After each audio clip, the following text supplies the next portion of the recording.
The Hornets lose on a second night of a back-to-back, this time to Denver. What happened in the loss? Doug is back, and he'll share his thoughts on Mark Williams' agent speaking out. We'll rummage through the Sicko Satchel. Lots of stuff to get to today on Locked On Hornets.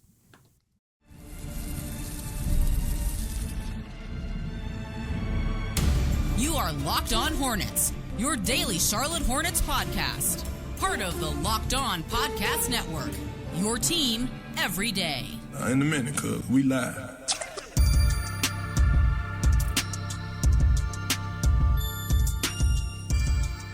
It's Locked On Hornets, part of the Locked On Podcast Network. It's your team every day. Thanks for making us your first listen. We're free. We're available anywhere you get your podcast, and that includes YouTube. There's Doug Branson. There he is. We found him. He's back. Everyhornetsboxscore.com.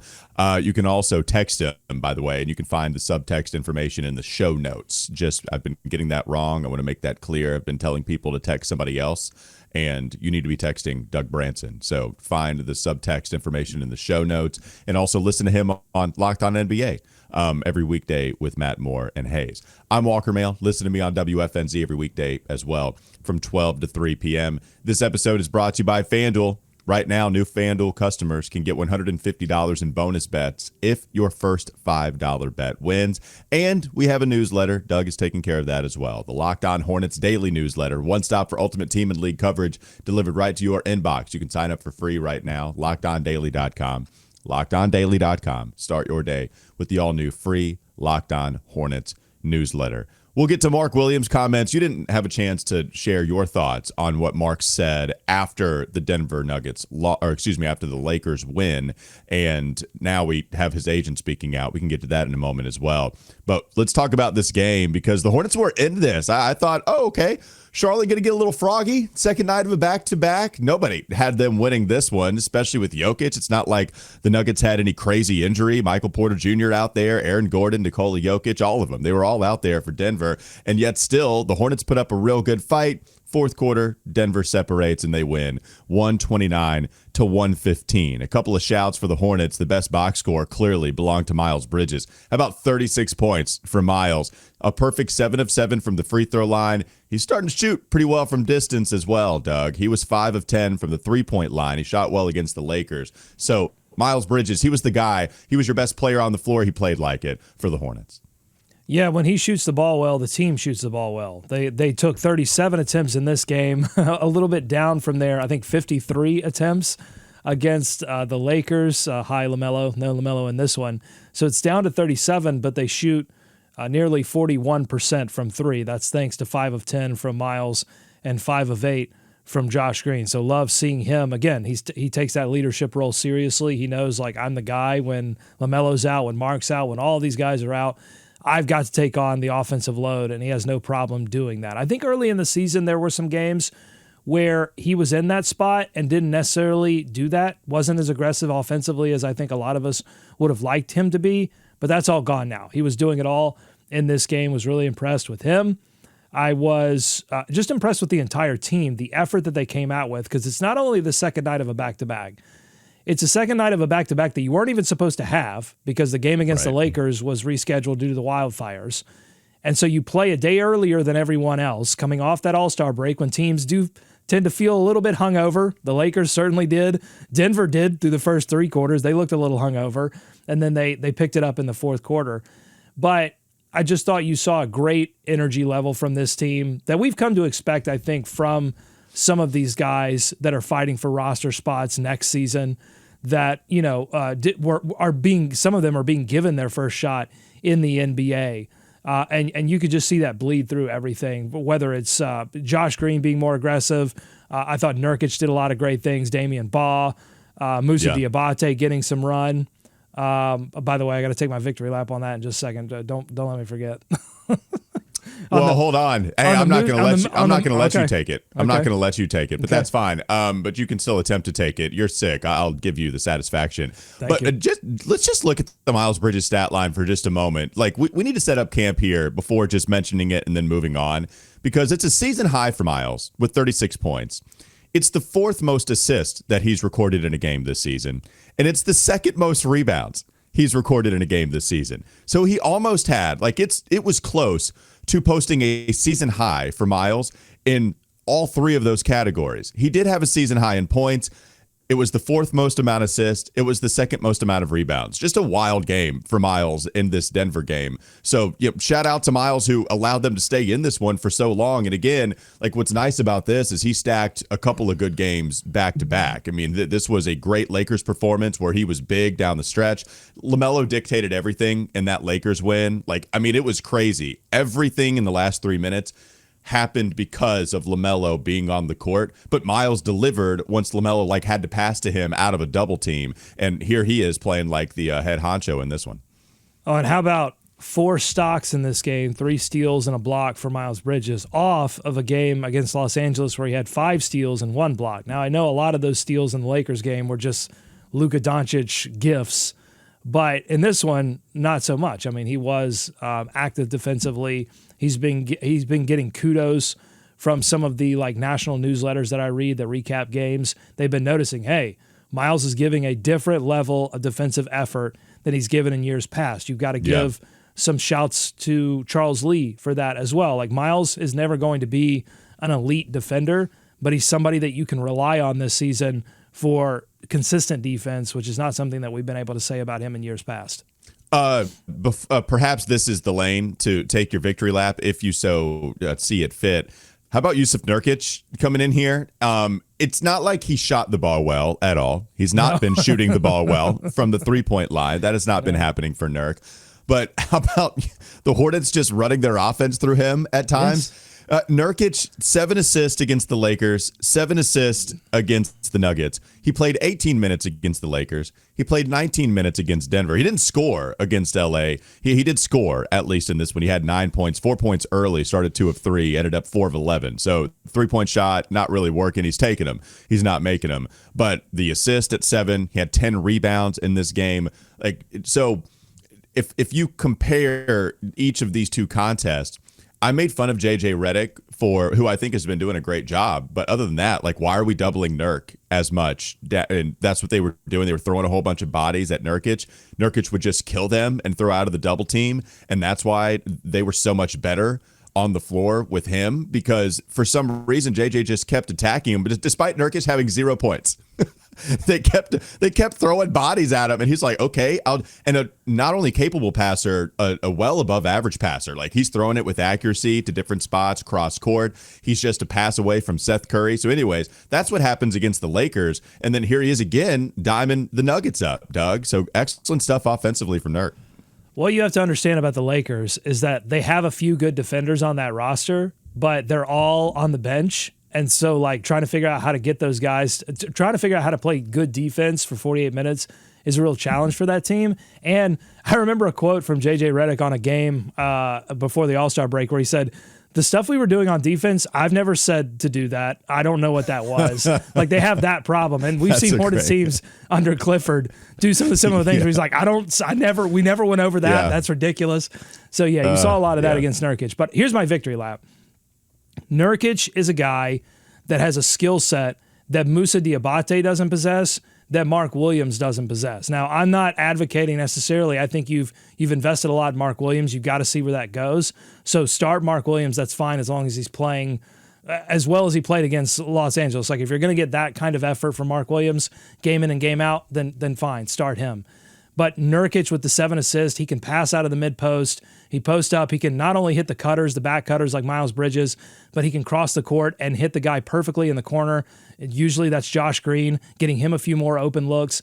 There's just things that he can do, and he has size. He can rebound in situations that Moussa can. He's got to give 120% effort all the time, and he does. But Nurkic just has that NBA level center size. And so there was no question in my mind, plus taking into account what we've heard from Charles Lee, there was no question in my mind that Nurkic was going to be solidly the backup center when Mark returned.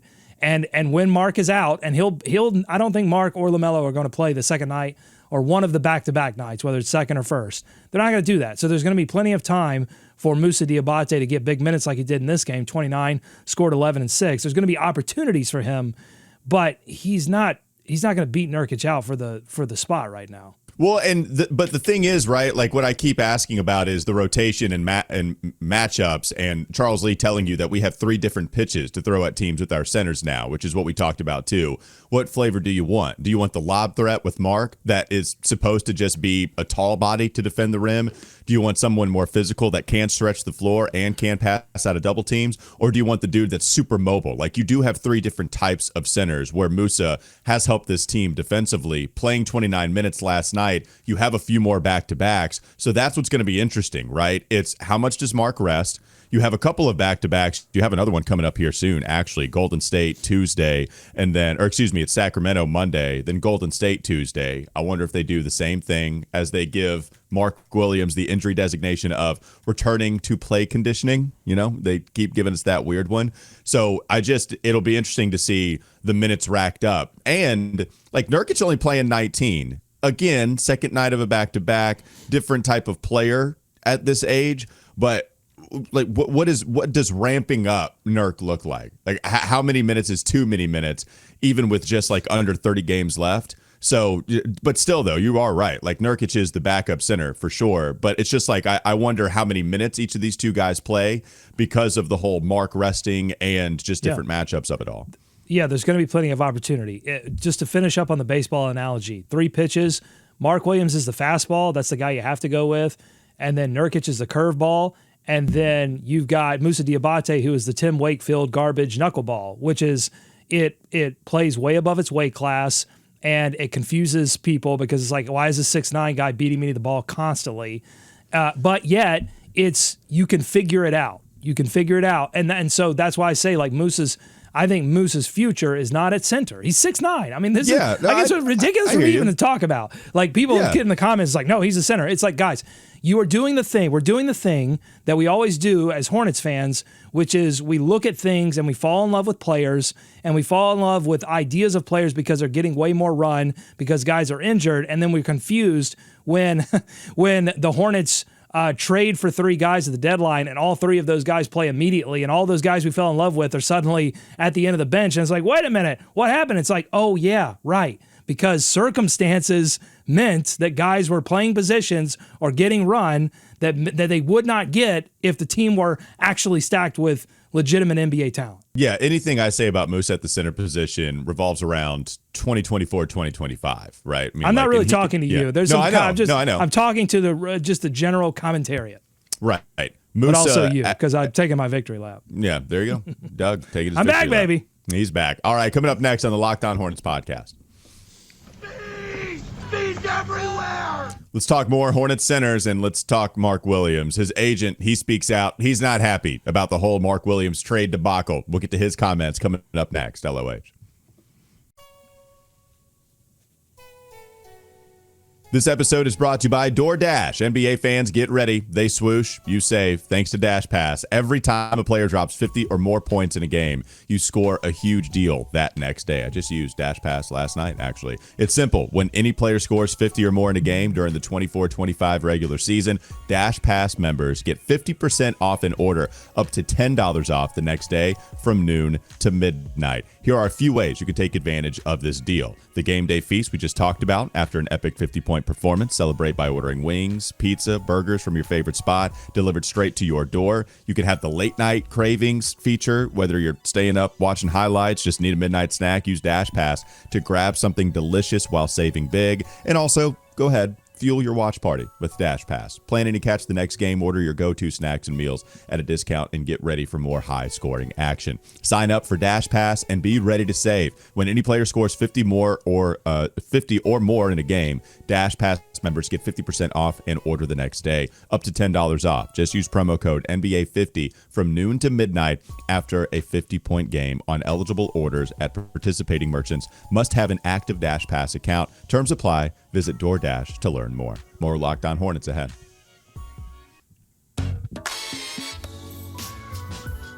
Well, we got the agent speaking out now, Doug. We heard before we get there, just to get your thoughts real quickly on Mark, the big dub hat For the Lakers game, I have to assume, just go ahead and take it. Like, you can't put on the big dub hat and then me continue to talk and steal all the thunder. So talk to me, Doug. The big dub hat, I feel like I would have worn it had I had it, but it's with you, and now you're going to sport it even if it is a day late.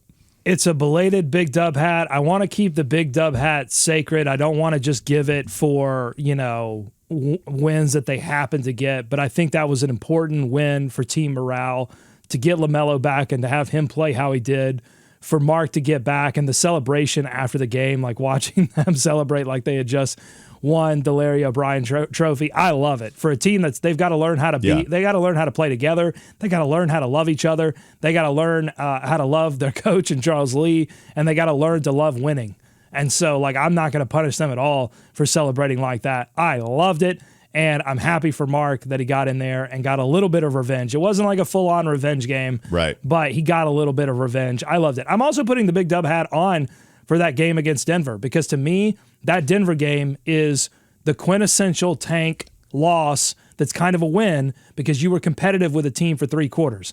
This team, even with LaMelo healthy, I'm not sure they're built to compete 4 quarters with any of the elite franchises, even in the regular season.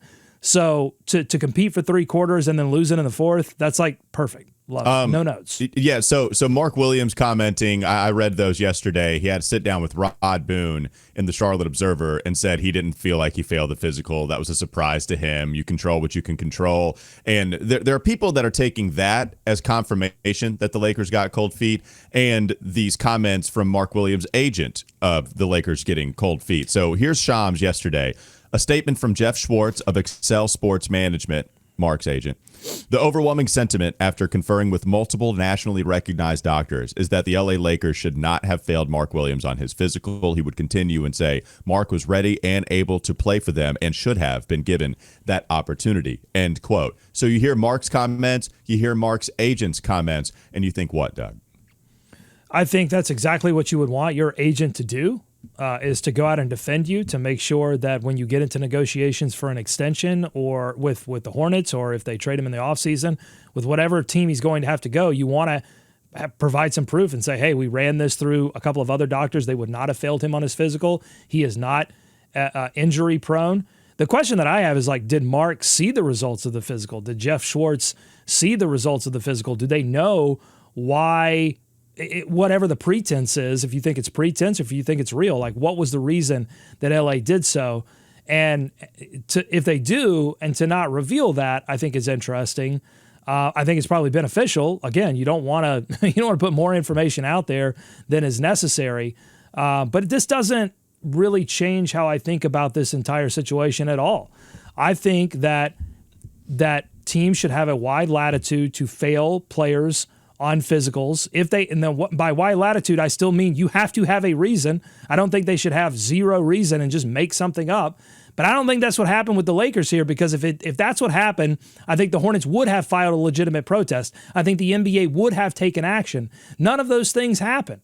And so what I think here is that the Los Angeles Lakers did get cold feet. There were people within that organization that did not want to give up a first-round pick for Mark Williams, that wanted to punt on this season, go into the offseason and find a better option at center, and they came up with a pretense. They looked at the medicals, they did the physicals, and they said they found a doctor, whatever doctor they needed, to say, yeah, there's a long-term issue here. He may be healthy now, but there's a long-term issue here. And so I see why Mark and Jeff would want to say, hey, we're healthy now. How can you fail us on a physical when we're healthy now? But I think if the Hornets were in this reverse situation and they were giving up the first round pick and they found a player that, not even if they got cold feet, but if they legitimately found a long-term issue, I wouldn't want them to be scared to fail that physical and to say, no, we don't want to do this, because they're afraid that there's going to be tough league action over every time you fail a physical. This doesn't happen very often. Teams don't do this. And honestly, when they do, and it's not legit, then they should be punished for that by the rest of the teams by not trading with them anymore. That's the lesson from this. If you're the Hornets, Don't trade with the Lakers anymore. At least while the buses own the team and Rob Pelinka is running the show. Don't trade with the Lakers anymore. And I don't think you're going to have to ask them to do that. I think they're going to do that all on their own. I can't imagine, right, that they would do any sort of business with the Lakers anymore after this, because the Hornets are hot after exploring options to file an official complaint. Even if they never did, that they're frustrated by all of this. And they clearly wanted that win, right? Like, they did celebrate like they won the LOB after that Lakers win on their home turf, and it's because they had a little extra stank for that Lakers organization. My comment yesterday was there has to be some kind of finality to these things, and because it was up towards the deadline, the check box that just wasn't checked, even if it was at the Lakers' discretion, was that Mark had to pass the physical. And even if there was some funny business going on, which I do believe that there was some funny business going on, they had a leg to stand on given Mark's injury history, and they had the understanding and they had the free will to say, we have our cold feet, we have our buyer's remorse, and we have something to point to, at least even if it is vague, to fail this physical and get our picks back and get Dalton Connect back. So even if you don't do it because you feel like you can find a better option in the offseason, you do it maybe because you feel like, buddy, we pulled the trigger pretty quickly on Dalton Connect and those picks, and I just want those things back, and then maybe we can search for a better option, or we can keep our picks and then go sign a center elsewhere, whatever. But I'm with you, man. Like, I want to be angrier at the Lakers. I have not matched the rest of the energy of the Hornets fan base, and I wish that I could, but you had to pass the physical. This is somebody with an injury history. I do think the Lakers got cold feet, and it was baked into the deal. It was baked into it, and they decided that he wasn't healthy enough. I hope they didn't just completely fabricate this thing, but it's hard to believe that they completely fabricated it when, another thing, Doug, the Hornets had been managing Mark Williams with injury management, right? Like, he would play a game, or he would miss a game and then play 5, play 6, and then miss a game again. And Charles Lee says, well, it's just about injury management. And that's true. Like, LaMelo sat out last night along with Mark. Miles hasn't been missing these games. So it's not like you do this for everybody, and it's because Miles is healthy. Like, that's so this is why I just can't get nearly as mad as everybody else towards the Lakers as all the other Hornets fans. I wish I could. Look, to me, this is not about NBA illegality.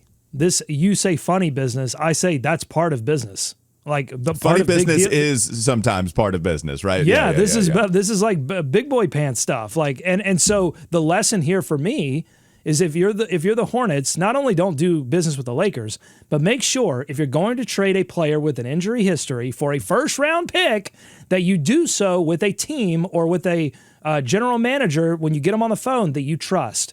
And then when you get off the phone, that everybody is sort of clear on everything that's about to happen, and so that you don't run into these issues in the future. And that, again, I go back to, like, Jeff Peterson has been in the league for several years, but like, relative to people who have 10, 15, 20 years of experience and have lots of relationships with lots of different people that are deep, that do have like past experience to back up the trust, that's just like Jeff Peterson might have to learn some lessons here in his first few years as a general manager of an NBA team, and this might be one of them.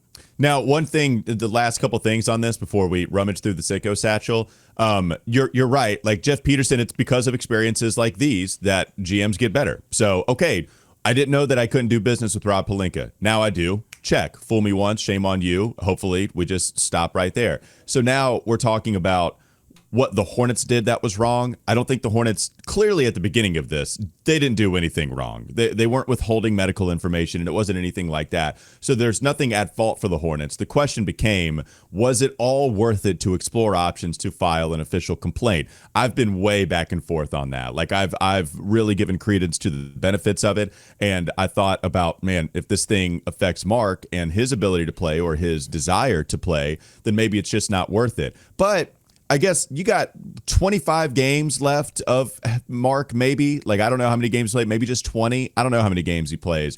But I do think if you really wanted to trade Mark again, and he shows you something that's worth trading for, so other teams can give you, right? Like, that is going to be a part of the equation too. But if he does show you something, other teams be so mad. Other teams might call and still give you something valuable. It doesn't seem like it's going to be the Lakers. price tag because that was a lot coming back in return anyway. But at the end of the day, Doug, like I think overall you brought attention to it. I don't think that there's going to be harm for the Hornets moving forward. It's not like I don't think the Hornets look like this crazy fool after all of it for a while. I thought it might be just a tiny bit foolish, but I think it'll be fine. I think it's going to be fine. We'll move on and we'll see what happens with Mark. The Hornets will return home eventually. It looks like March 1st. March will 1st, be against the Wizards. So if Mark is made available in any kind of way, a couple of questions that I think would be good to ask would be, A, do you know why they failed you? And he probably will not answer that, but I think it's worthy of a question.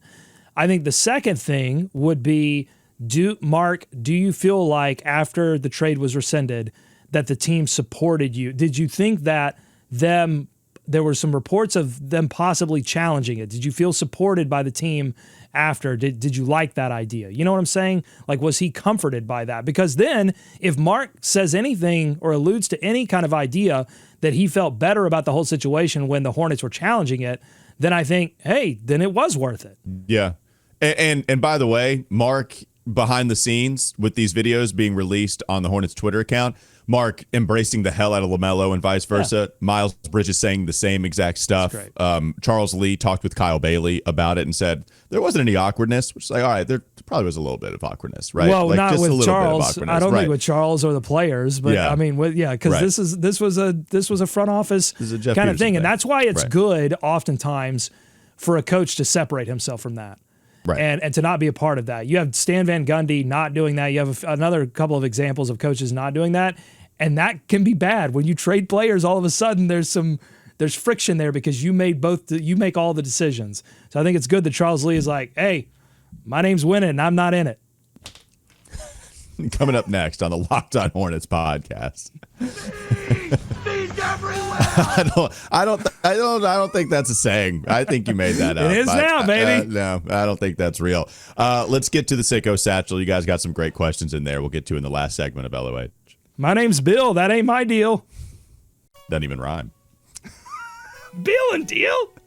This episode is brought to you by FanDuel. When the game tips off, the NBA action is just getting started, and there's no better place to get in on it than FanDuel, America's #1 sports book. With FanDuel, you can place live bets throughout the game, so even if you miss the opening tip-off or want to bet on a fourth quarter comeback, you can stay in on the action. And if you're looking for a bigger payout, you can even combine your live bets into a same-game parlay. I love using FanDuel's live betting feature because it keeps every moment of the game exciting. When I'm backing my team for a late-game rally or picking a player to hit a clutch three, I never feel like I've missed my chance. Plus, the app is easy to use, and when you win, you get paid instantly. Right now, new FanDuel customers can get $150 in bonus bets if your first $5 bet wins. Just visit FanDuel.com to join today. That's FanDuel.com for your shot at $150 in bonus bets. Make every moment more with FanDuel, the official sports betting partner of the NBA. More Locked On Hornets ahead.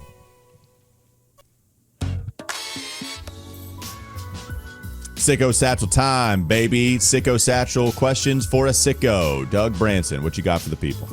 Join subtext.com/Locked On Hornets. It's the Sicko Brigade. It's the official home of the Sicko Satchel, our mailbag segment here on Locked On Hornets. And I want to shout out one of the newer, maybe the newest member of the Sicko Brigade, 348 of the 32nd Hersey Hawkins Battalion. Hey, that's the best player that you've had in any of these battalions. Hersey Hawkins, top 35 player, right? You've had Dwight Howard, you've had Othello Harrington, Byron Mullins, Schumann of the 22nd Mullins Regiment, I would say. Shout out to Hersey. Shout out to Hersey Hawkins. What you got? Here's the question. Do you think Bobo is worth grabbing in the offseason for Coach Lee to turn into a two-way player? I know you'll say yes. You want your guy back. Does he have the ultimate draft rose? Like that's somebody. Bobo! Yeah, that was your guy. We have the Bobo, we have the Ruiz of the world, we have the Lonnie Walkers of the world. Like these were the guys. Lonnie Walker just got a contract with Philly. He did. Shout out. He's back, baby. He's back in the NBA. Should they give a chance to Bol Bol? To be honest with you, I have not watched a ton of Bol Bol this season, but we know how his career has gone, right? He fell to the second round because people just didn't feel like he could be that guy that everybody saw with the potential in the 10 games that he played for Oregon, where he was doing Wimby light, like stuff. I have to do a lot of stretching to get to a Wemby space. But Bol, if you want to bring him on, fine, it would be fun. But I think Jeff Peterson, the reason he's been successful with these smaller contracts and the two-way deals, it's not because he's gotten the fun players that people thought had a chance at really thriving in the first place and then getting the most out of them. He's going after these guys that not a lot of people know about that are just hoopers, and they've come in and just balled. Like Damian Ball, what the hell? Like, is everything Jeff Peterson touches in the two-way contract thing just going to turn to gold? So now we got Ball, we got Diabate, who's turning into a multi-year deal. So it's all up to Jeff Peterson to give you a really kind of stupid answer here. Like Jeff Peterson, he's been nailing these types of signings. So if you don't feel like Bol is the guy, then Jeff, man, I trust you, especially with the track record you've developed so far. 7'3", 220 pounds, right now playing for the Phoenix Suns, and only got 10 minutes in that loss against San Antonio. But pre-break, going into the break, he was getting 30-plus minutes and putting up a lot of shots. They're playing him next to Nick Richards like a stretch four, but Bol can't really stretch. His three-point percentage has been awful this season. He's hit a ton of mid-rangers, taken a ton of mid-rangers relative to the rest of his shot profile. Not liking what I'm hearing, honestly. When you said taking a lot of shots, you didn't say made, and you said it in a way that made me kind of cringe a little bit. So the sales pitch, I don't know. This is a sales pitch against Bol, it feels like. Well, I just think he's a weird player right now. I don't know where that's the thing is like, where does he fit? Where do you play him? I think a lot of it's going to depend on roster construction and how they shake things up.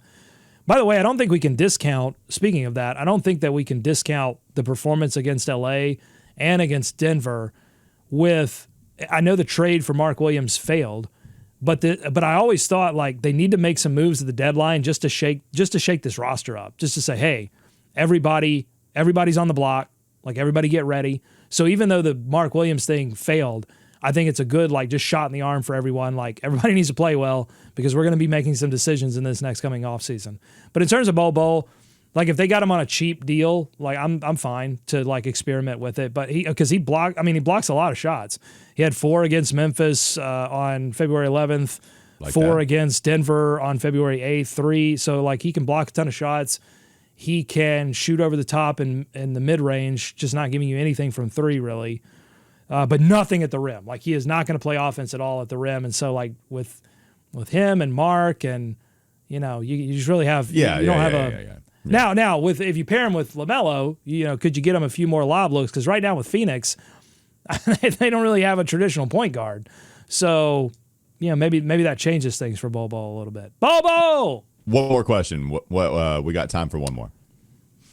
Hallie of the 12th Dwight Howard division requesting Walker Mail's Muscle Watch expertise. This is your thing, right? Muscle Watch is kind of your thing. I feel like, anyways, we can still get to it. Well, I think we both have eyes on muscles for sure. Yeah, that's true. Yeah, you're right. Charles Lee, is he the most ripped coach in the league? Yeah. Well, this would be your Muscle Watch because you've seen it more in person than I have, obviously, this season. I only see it on TV, and I don't know. I know the TV, it adds pounds, but I'm not sure it adds muscles. So what do you think? Charles Lee, is he the most ripped coach? Now, I will say Hallie says, I think Ime Udoka might beat him. Yeah, I mean, Joe Mazzulla is a pretty ripped guy. I mean, they're going younger. So Jordy Fernandez, too. Like I was going to say Jordy. Don't forget Jordy. You watch Court of Gold, then he's got muscles as well. And the thing is, Jordy keeps it tight. Like, if you see the clothes that he wears, like on the sideline, he keeps it a lot. Like, Charles is hiding some of it away in the way that he dresses. Jordy is like wearing the spandex suit out there. He's letting you know. He's showing the guns. Now, yeah, if we're going with every single coach, I think maybe Jordy is actually the answer. I think Charles Lee still doing a good job, but he's more lean than he is impressive via Muscle Watch. If we want to go older, as much as I hate to say it, I feel like Kenny Atkinson is probably pretty fit underneath the suit. I do. I got to tell you. But we don't like to say good things about Kenny Atkinson around here. Speaking of Muscle Watch, it just reminds me of the time, Doug, where you went kind of like mini viral by saying Brandon Miller at the Gates. And people said, wait, this is just the glossy version of Brandon Miller. He was just sweating And that's what made him look like he gained 10 pounds of muscle. Totally oh my God. unfair. Yeah, it was unfair. I'll say sneaky muscle watch, sneaky fit, Budenholzer. It's a different kind. It's a different kind of muscle. Dad bod fit? Okay. Dad bod muscle. Yeah, I respect that kind of muscle. Okay, that'll do it. We'll talk about muscle watch for coaches. I'm telling you, that. Budenholzer would knock Kenny Atkinson out of the paint. It's physicality. It's not all about like, ooh, what do you look like when you stand in front of the mirror? Sometimes it's about, can you knock a guy out of the paint? I think Budenholzer can do that. Jason Kidd too, probably. I think Jason Kidd. I feel like Jason Kidd, but maybe not. Okay, that was a stank face. It's no Kidd. Check. That'll do it for Locked On Hornets. We appreciate you making us your first listen. We're free and available anywhere you get your pods. That includes YouTube. Doug was back, if only for a day before we get to the weekend. Hopefully he is bright-eyed and bushy-tailed on Monday, feeling a lot better. Good show out of you today, though, man. Like, that's your flu game. Way more than the other flu game that you had this week. This is the one. I appreciate it. So, I just give it all for the sickos. I give it all for the sickos and for the paycheck. Getting filthy rich. I'm Walker Mail. Listen to me on WFNZ every weekday from 12 to 3 p.m. Have a great rest of your day. Have a great weekend. We'll be back with you on Monday.